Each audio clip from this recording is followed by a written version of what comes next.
The steady rhythm of the heart monitor faltered, then vanished completely as my father drew his final breath. Rain pounded against the hospital window like tiny fists, the lights in the room humming with indifference. 10 months since the betrayal, and now this empty silence. "Dad," I whispered, still clutching his cooling hand. "I'm here." But he wasn't. Not anymore. The nurses would come soon, with their practiced sympathy and paperwork. I brushed back his silver hair, once thick and vibrant like his ideas, now thin against his pale skin. 30 minutes earlier, he'd motioned me closer, his voice barely audible over the machinery keeping him alive.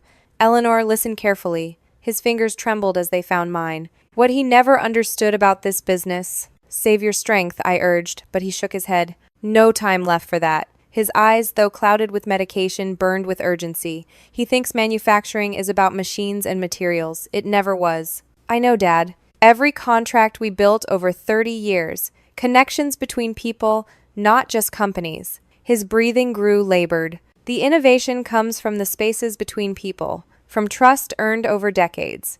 I wiped a tear from his sunken cheek. "He won't get away with this." "Don't waste your life on revenge, Eleanor." "It's not revenge if it's justice." He squeezed my hand with surprising strength. "If you do this," a coughing fit interrupted him.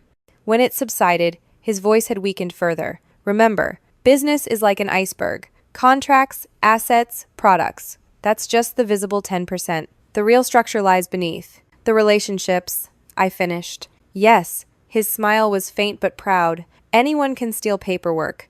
Nobody can steal 30 years of trust."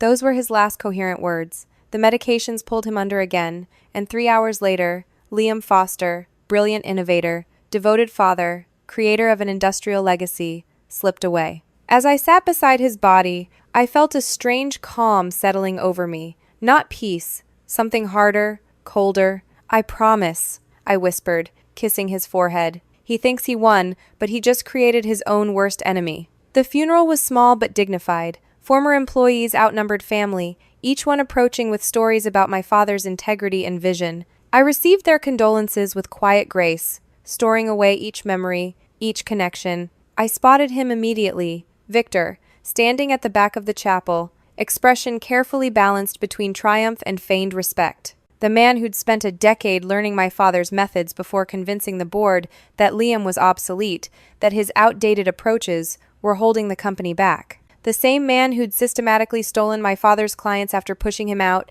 leaving him with nothing but a modest severance and a broken heart. The flower arrangement arrived during the reception, extravagant white lilies with a simple black ribbon. His business card was nestled among the blooms, now bearing his new title, CEO. On the back, handwritten in blue ink, "Let me know if you need anything during this difficult time. The door is always open for Liam's daughter." Several mourners looked uncomfortable when they saw it.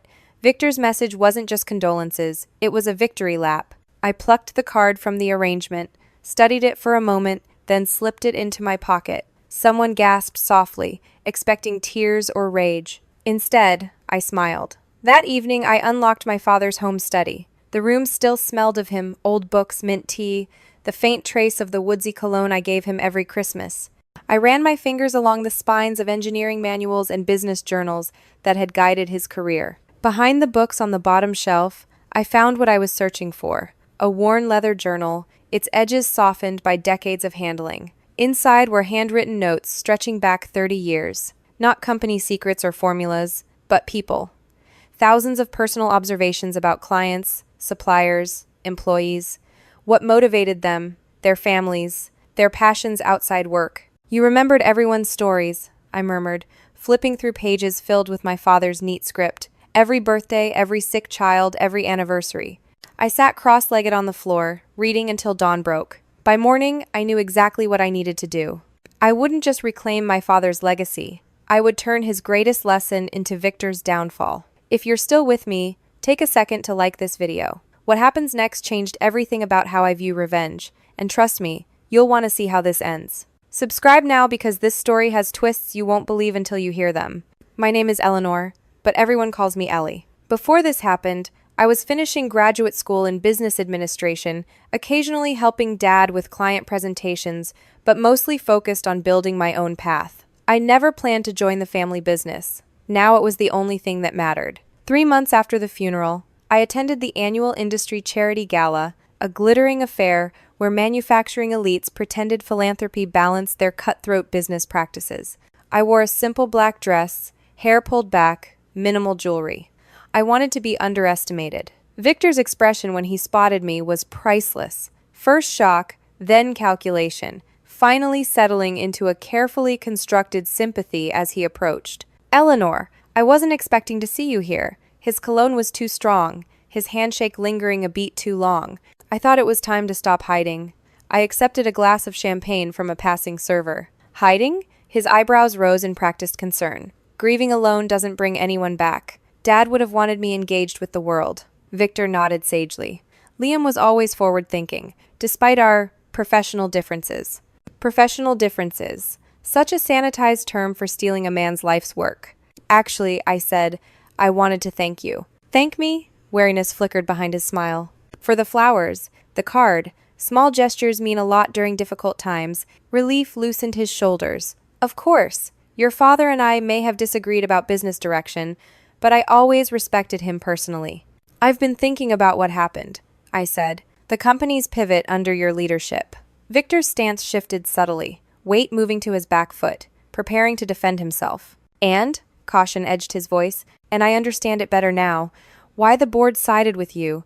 Sometimes innovation requires difficult transitions." The tension drained from his face. "Exactly. Business evolves." Liam was brilliant, but he resisted necessary changes. I nodded, looking appropriately solemn. "I've been adrift since the funeral, wondering what comes next. You're young, with your whole career ahead of you." He signaled a server for more champagne. "Have you considered what field interests you?" "Actually, I've always been fascinated by manufacturing, growing up surrounded by it." Victor's smile widened. "We might have an entry-level position that could suit you. Starting from the ground up is valuable experience." "That's incredibly generous." I touched his arm briefly. "I'll definitely consider it." As I moved away to greet another guest, I heard Victor murmur to his companion, "Poor thing," completely shattered by it all, trying to follow in Daddy's footsteps. I smiled into my champagne glass. Let him think grief had broken me. Let him believe I was desperate for his approval, his mentorship. Let him believe I was harmless. For the next 8 months, I disappeared. Not into depression, as Victor undoubtedly assumed, but into preparation. I rented a small apartment near the industrial district and began the painstaking work of rebuilding my father's network. Not his company, his human connections. I tracked down former clients, suppliers, and employees who'd worked with my father over 3 decades. I didn't approach them as Liam Foster's daughter seeking revenge. I approached them as a student wanting to understand the industry. Each conversation revealed another piece of the puzzle. The innovation pipeline that had stalled under Victor's leadership, the quality concerns that hadn't existed during my father's tenure, the broken promises to long-standing partners. Most telling were the international suppliers, relationships my father had cultivated over decades through shared meals, remembered birthdays, genuine interest in their families. Victor had reduced these deep connections to transactional exchanges, viewing them as interchangeable parts rather than irreplaceable partners. "Your father understood rarefied materials require rarefied relationships," explained Mrs. Lin, who controlled access to specialized components from Taiwan. "He visited my mother when she was ill, remembered my children's names. With this new man, we received generic holiday cards with the company logo. I heard similar stories from 20 different suppliers. By the 11-month mark after my father's death, I'd compiled a comprehensive map of vulnerabilities in Victor's business model, all stemming from his inability to maintain the intricate web of human connections my father had woven. I began sending handwritten notes to key figures in the industry, nothing overtly about business, just personal touches. Congratulations on a daughter's graduation. Condolences on a parent's passing. Books related to mentioned hobbies, always signed simply Eleanor Foster, letting my father's name do the quiet work of association. Meanwhile, I closely studied the innovations my father had been developing before his ousting. Projects Victor had claimed credit for but never fully understood.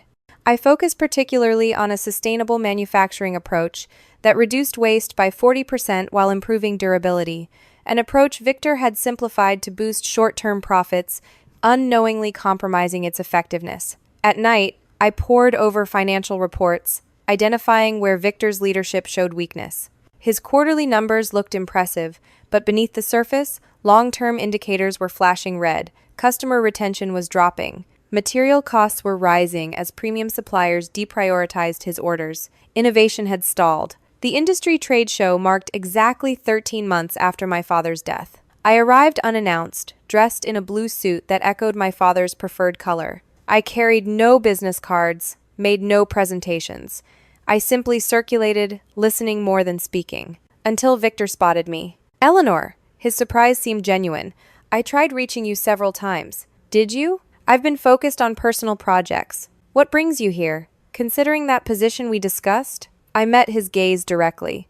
"Actually, I've been learning everything I can about Dad's approach to manufacturing. His understanding of materials, workflows, relationships." Victor's smile tightened infinitesimally. "Always good to study the foundations before looking toward the future." "The foundation is everything," I agreed. "Without it, even the most impressive structure eventually collapses." His eyes narrowed slightly. "Sometimes old foundations need to be replaced with stronger materials." "And sometimes," I replied softly, "people mistake age for weakness, when what they're seeing is actually proven resilience." I excused myself before he could respond, leaving him watching my retreat with the first flicker of genuine uncertainty I'd seen in his expression.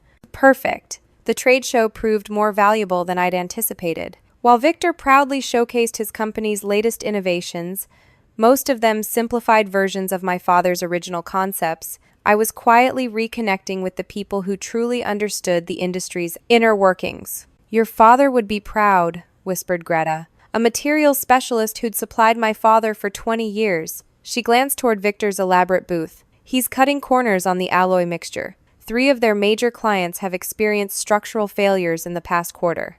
"How bad?" I asked. "Not catastrophic yet, but warning signs. Components failing at half their expected lifespan." I nodded, mentally adding this to my growing catalog of Victor's vulnerabilities. "Any chance those clients would discuss their concerns with me?" Greta's eyes sparkled. "They already asked if you were following in your father's footsteps." I said I wasn't sure, but they should certainly buy you lunch. By day's end, I'd scheduled meetings with 7 former clients who'd grown dissatisfied with Victor's leadership. Not to pitch them anything, merely to listen. Their frustrations would become my roadmap. That evening, as attendees gathered for the closing reception, I deliberately positioned myself beside Terrence, the company's longest-serving board member and my father's old friend.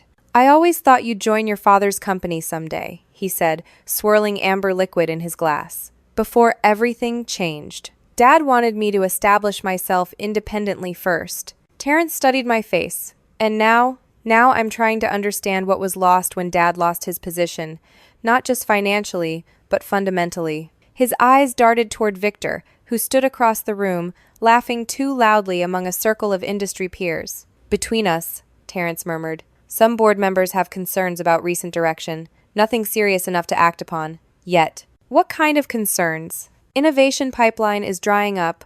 We've released nothing truly groundbreaking since your father left, just refinements of his existing work." He hesitated. "And our international suppliers are becoming difficult." I nodded sympathetically. "Dad always said manufacturing excellence begins with relationships, not specifications." Precisely what several of us have been saying in meetings.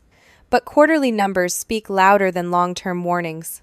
I allowed a measured pause before asking, "And what would it take for those warnings to be heard?" Terrence gave me a sharp look, a compelling alternative vision, concrete evidence of systemic issues, but mainly confidence that something better awaits beyond the current leadership. Our conversation ended as Victor approached, territorial smile fixed in place, but the seed had been planted. 2 weeks later, I leased a small workshop space in the industrial district, not to create a competing business. That would be too obvious, too easily countered. Instead, I established what appeared to be a modest consulting practice, advising smaller manufacturers on sustainability practices. The real purpose was more strategic, creating a laboratory to refine my father's final innovation, the one Victor had never fully understood before claiming it as his own. My father's journal contained the conceptual framework, but not complete technical specifications. Those gaps I filled through painstaking experimentation, working nights while spending days cultivating the relationships that would ultimately matter more than any technology.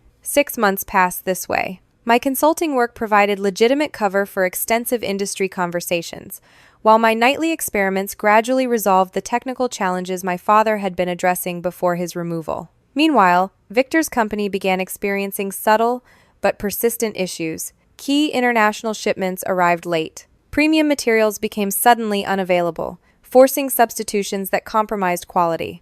Longtime clients began requesting unusual verification procedures before accepting deliveries. None of these problems trace back to me directly.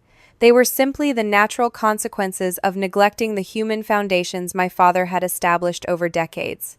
At the 18-month mark after my father's death, I received an unexpected visitor at my workshop. Rachel, my father's former executive assistant, now reluctantly serving the same role for Victor. "I shouldn't be here," she said, refusing my offer of tea. "But your father always treated me with respect, while Victor treats me like furniture." "What's happening, Rachel?" "The quarterly numbers are troubling. 3 major clients have reduced their orders citing quality concerns. 2 international suppliers have begun prioritizing competitors after unexplained payment delays."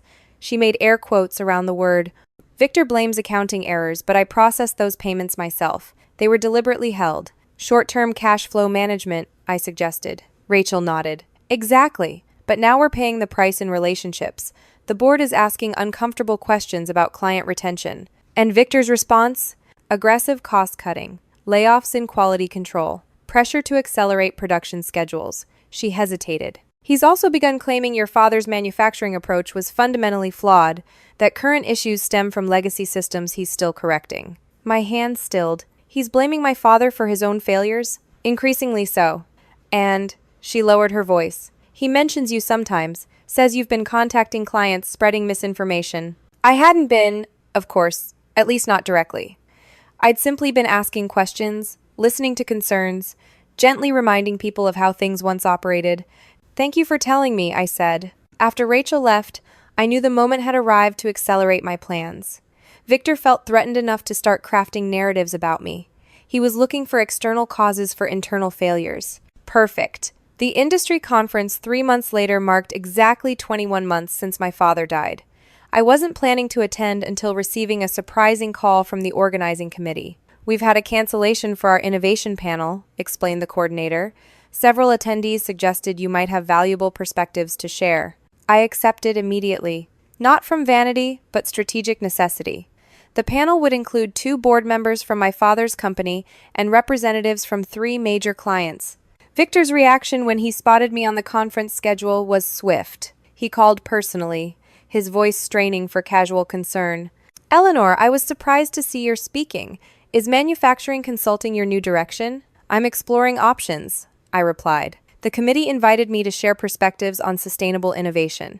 "I'd hate to see you embarrass yourself in front of industry leaders," he said, false compassion dripping from each word. "These topics require deep expertise." "I appreciate your concern, but I grew up listening to these discussions. I believe I can contribute meaningfully." A pause. "Perhaps we should meet beforehand, align our messaging about industry directions." "That won't be necessary," I replied. "I'm sharing my own perspectives, not representing anyone else's interests." The morning of the panel arrived with a minor crisis. My presentation materials had mysteriously disappeared from the conference system. The technical staff apologized profusely, blaming software glitches. I smiled. "No problem. I don't need slides to discuss principles. I've lived with my entire life." The moderator introduced each panelist, saving me for last, and finally Eleanor Foster, daughter of manufacturing pioneer Liam Foster, and an emerging voice in sustainable production methods. Victor sat in the front row, arms crossed, expression fixed in polite attention that didn't reach his eyes. Beside him, his new head of operations whispered something that made him smirk. The first 20 minutes followed standard format, each panelist addressing predictable questions about industry challenges. When my turn came, I spoke simply about the philosophical approach my father had championed. "Manufacturing excellence isn't just about materials and methods," I explained. "It's about building systems where quality is the natural outcome, not something you inspect for afterward." My father understood that the strongest manufacturing processes mirror human relationships, built on trust, consistency, and mutual benefit. Several audience members nodded. I noticed Terrence, the board member, leaning forward slightly. "Could you elaborate on how that philosophy applies to current supply chain challenges?" asked the moderator. I paused, gathering my thoughts. When manufacturing relationships are purely transactional, they fracture under pressure. When they're built on mutual respect and shared history, they become resilient. I look directly at Victor. For example, when international suppliers face shortages, they prioritize partners who've invested in the relationship, not just the transaction. Victor's jaw tightened almost imperceptibly. The discussion continued until the moderator posed the final question. What innovations do you see addressing the quality control issues several manufacturers have experienced recently? Victor shifted in his seat. This was precisely the opening I needed. What's often labeled as innovation is actually regression disguised as efficiency. I said, my father's final manufacturing approach, which I've spent considerable time studying, achieved sustainability without compromising structural integrity. I detailed the specific technical flaws in recent production methods without directly naming Victor's company. However, everyone in the room knew exactly which manufacturer I was describing. The solution isn't adding more inspection points, I concluded. It's returning to fundamental material respect and relationship integrity that prevents quality issues before they begin. The applause was warm, with several audience members nodding vigorously. Victor's face remained neutral, but his white knuckles gripping the conference program told a different story. Afterward, as attendees mingled during the coffee break, Victor cornered me by the refreshment table. Quite the performance, he said, voice low. Romanticizing outdated methods won't change market realities. I wasn't romanticizing anything. I was identifying specific technical flaws in current approaches. His smile hardened. Flaws you somehow believe you understand better than an entire engineering team? I understand what was lost when my father's methods were abandoned. The numbers support my assessment. What numbers? His eyes narrowed. Client retention rates, warranty claims, material failure incidents, all trending in concerning directions under current leadership.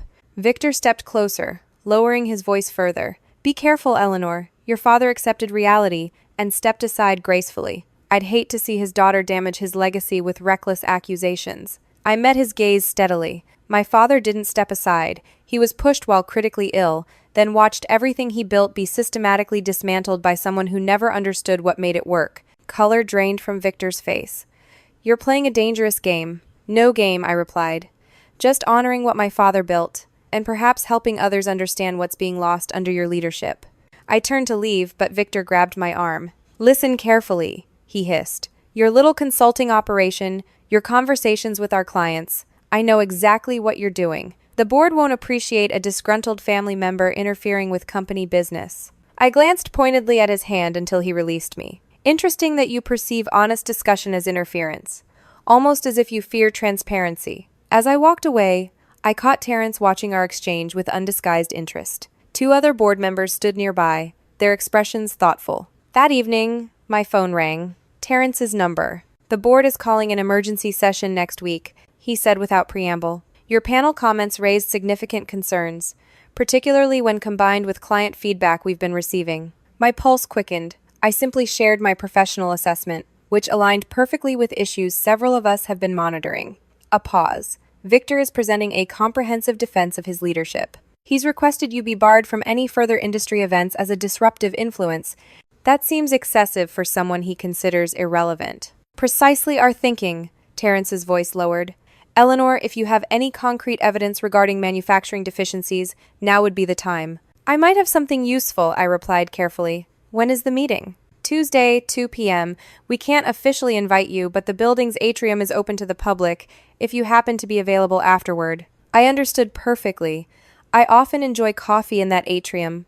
Around 4 p.m. perhaps? Perfect. He hesitated. Your father would be proud of how you've handled this situation, with dignity, despite the circumstances. After we disconnected, I sat in the growing darkness of my apartment, thinking about the path forward. For 21 months, I'd been laying groundwork, building relationships, gently exposing weaknesses in Victor's leadership. Now everything accelerated. I opened my father's journal to the final pages he'd written from his hospital bed, shaky handwriting detailing not just technical innovations but his greatest regret, trusting Victor with the company's future. I mistook his ambition for vision, my father had written. By the time I recognized the difference, it was too late. I traced his handwriting with my fingertip. It's not too late anymore, Dad. Everything is finally in position. I picked up my phone and made the call that would set the final phase in motion. Tuesday arrived with unusual clarity, a crisp autumn morning mirroring the sharp focus I'd developed over the past 2 years. I dressed in a navy suit my father had admired, arranging my hair in a simple knot at the nape of my neck. No distractions, no flourishes. Today wasn't about appearances. My workshop was spotless, materials organized with surgical precision. On the central table sat a single metal case containing everything I'd need for the afternoon. Not weapons or threats, something far more devastating. Truth, strategically deployed. I arrived at the company headquarters an hour before the board meeting began. The same building where my father had once occupied the corner office, where his name had once graced the reception area. Now, only Victor's enlarged portrait dominated the entryway. The receptionist glanced up, recognition flickering across her face. "Miss Foster, it's been ages." "Hello, Diane. Just meeting someone for coffee." She lowered her voice. "Everyone's talking about your panel presentation. Engineering department's been in closed meetings for days." I smiled. Innovation requires constant evaluation. "The board's all here already." Mr. Victor arrived looking tense. "Perfect. Pressure reveals structural weaknesses better than any test." I settled in the atrium cafe, positioned with clear sightlines to the elevator bank and boardroom corridor. For 2 hours, I sipped tea and reviewed notes, occasionally greeting former employees who passed through. Each conversation reinforced what I already knew. The company culture had deteriorated under Victor's leadership, with fear replacing my father's collaborative approach. At precisely 3:45 p.m., the boardroom doors opened. Members emerged in clusters, expressions grave as they headed toward private offices. No Victor among them. Terrence spotted me and approached, his deliberate casual demeanor betrayed by tight shoulders. "Eleanor, what a pleasant coincidence." "Terrence, lovely day for coffee." He sat across from me, declining my offer of refreshments. The meeting was contentious. I imagined it might be. Victor presented a comprehensive defense of his leadership decisions. Impressive performance. He studied my reaction. Naturally, he characterized your industry comments as personally motivated vengeance rather than professional assessment. Naturally, several board members found his explanation compelling. Others remained skeptical, particularly regarding recent quality failures. I nodded, waiting. The board remains divided. We've scheduled a final vote for Friday regarding his continued leadership. Terrence leaned forward. "If you possess information that might clarify matters, now would be the moment."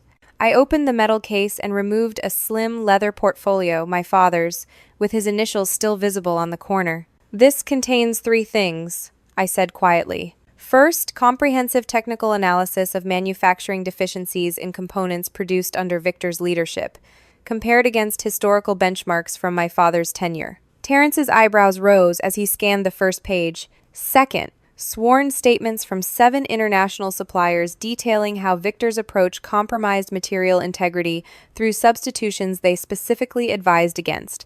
I turned to the relevant section. "Third and most significant, complete specifications for my father's final innovation, which I've independently verified and enhanced." The same approach Victor claimed was outdated while simultaneously taking credit for its conceptual framework. Terrence's fingers trembled slightly as he examined the documents. "This is extraordinarily thorough. I've prepared similar portfolios for each board member. They'll be delivered this evening. Victor will claim you fabricated this evidence." I smiled. "Every aspect is independently verifiable." The material analysis was conducted by 3 separate laboratories. The supplier statements are notarized. "And the innovation specifications." I paused. "Those I've already implemented successfully in my workshop, with results documented by industry certification authorities." Terrence closed the portfolio carefully. "You've been planning this for some time." "Since the moment my father drew his last breath." "May I ask why you waited nearly 2 years?" "This evidence could have been presented months ago. For the same reason my father taught me to temper steel properly, rushing the process creates structural weaknesses." I met his gaze directly. I needed Victor to believe he'd won completely, to grow comfortable in his victory, to make mistakes born from overconfidence rather than caution. Terrence nodded slowly. "The board will need to carefully review these materials before Friday's vote." "Of course, and should they have questions, I'm available." As Terrence departed with my father's portfolio, I remained in the atrium, waiting. Victor would eventually emerge, and I wanted to witness his expression firsthand. 40 minutes later, the executive elevator opened. Victor stormed out, his usual composed facade cracked with rage. He spotted me immediately, diverting toward my table with dangerous intensity. You, he loomed over me. What exactly did you give Terrence? I gestured to the empty chair. Why don't you sit, Victor? Scene-making rarely helps executive image. His jaw worked as he glanced around, noticing curious onlookers. With visible effort, he controlled himself enough to sit. Whatever game you're playing won't work, he hissed. The board understands business realities that a grieving daughter cannot. Interesting that you still frame me as merely grieving after 2 years, almost as if you need that narrative to feel secure. His fingers drummed against the table. I built that company into what it is today. Your father's methods were becoming obsolete. The market evolution demanded change. The market evolution you describe correlates perfectly with declining quality metrics since his departure. I kept my voice neutral. Curious coincidence. Temporary adjustments during transition phases. Every leadership change creates brief disruptions. 2 years seems beyond brief.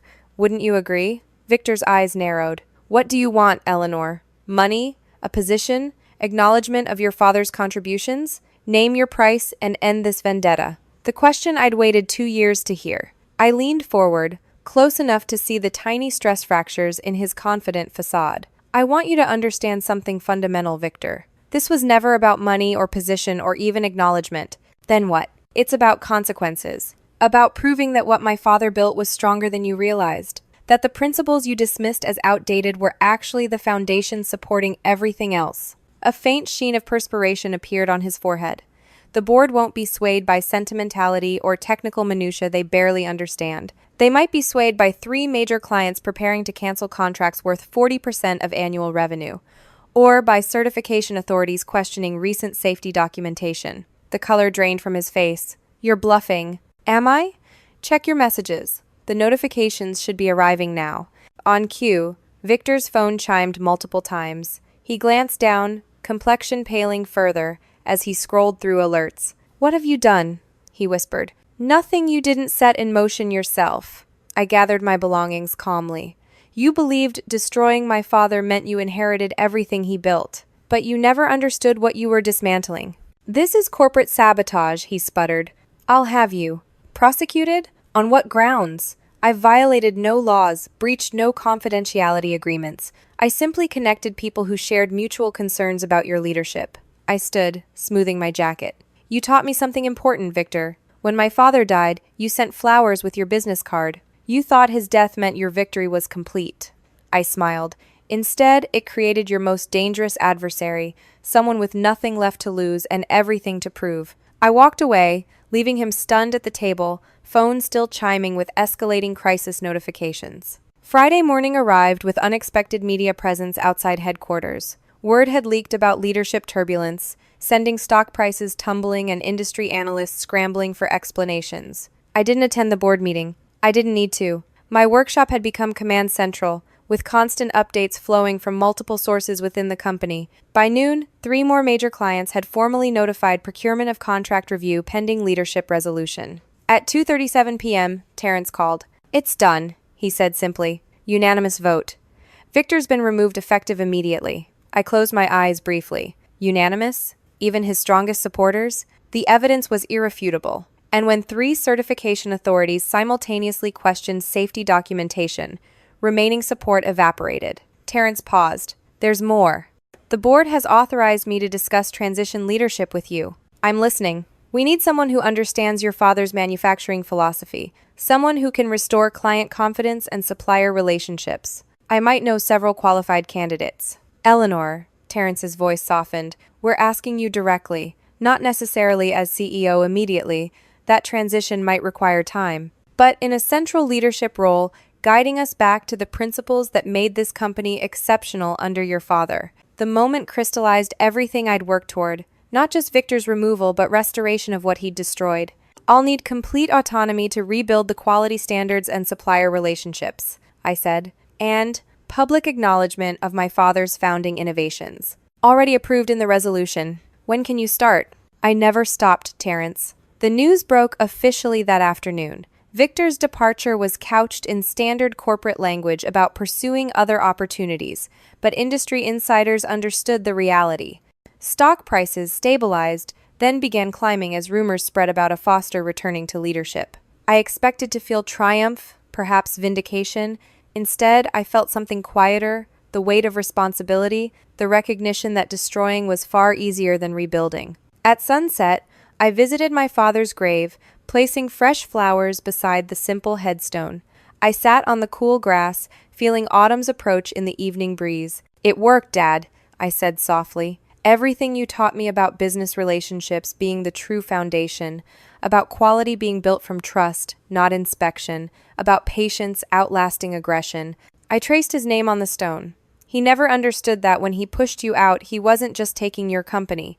He was severing all those invisible connections you'd built over decades. Connections that were always the real source of innovation." Wind rustled through nearby trees, the only response in the quiet cemetery. "The board wants me to lead the restoration, to rebuild what he dismantled." I smiled sadly. "Exactly what you always hoped I would do, though not how either of us imagined it happening."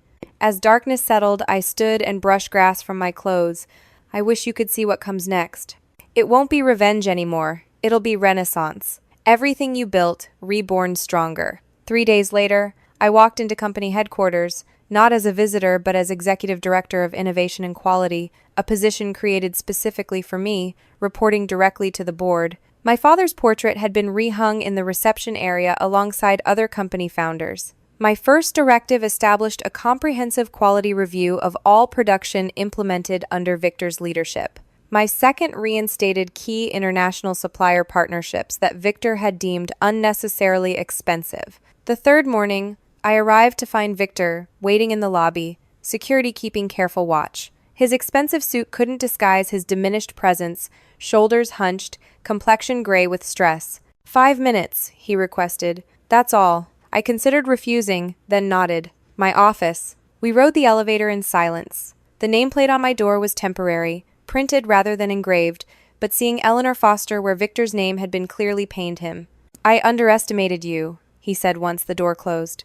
"Catastrophically. Yes. 2 years of planning, methodically exposing every vulnerability while I believed you were merely grieving." He shook his head. "Was any of it real? The broken daughter at the funeral? The grateful, hesitant Eleanor at the gala? All performance?" I considered the question. "The grief was real. The transformation it created was real. The meticulous planning, absolutely real. I never thought you could be so calculating. That was your critical mistake. You saw grief as weakness rather than motivation. You thought my father's death broke me, when it actually forged me into something stronger." Victor stared out the window. "I wanted to build something significant, to escape the shadow of mentorship and establish my own legacy. You could have built alongside rather than atop the ruins." He turned back. "What happens now? To me? That depends on several ongoing investigations into quality documentation irregularities. The board has authorized full cooperation with regulatory authorities." His face paled further. "You've destroyed me completely." "No, Victor. You destroyed yourself the moment you decided my father's legacy was yours to dismantle.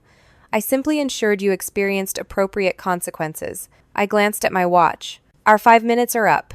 After security escorted him from the building, I sat at my desk, fingers tracing the edge of my father's old journal. The final pages contained his last coherent thoughts, not bitterness about betrayal, but concern for the clients and employees who relied on the company's integrity. "Manufacturing isn't just assembling components," he'd written in shaky script. "It's weaving together promises kept over decades. The moment we forget that, we're just making disposable objects instead of lasting value." I opened my laptop and began drafting the company's new mission statement, one that would honor those words while charting a path forward. My father's death hadn't been the end of his vision. It had been the catalyst that ensured its survival. Victor never understood that in trying to erase Liam Foster's legacy, he had instead ensured its renaissance through the one person who truly understood what made it work: me. If this story moved you, please hit that like button and subscribe for more tales about justice served with patience and intelligence rather than force. Remember, true revenge isn't about destroying others, it's about honoring what matters most while ensuring accountability. Comment below, what would you have done in Eleanor's position? Would you have revealed your hand earlier, or did her patient approach make the victory more complete?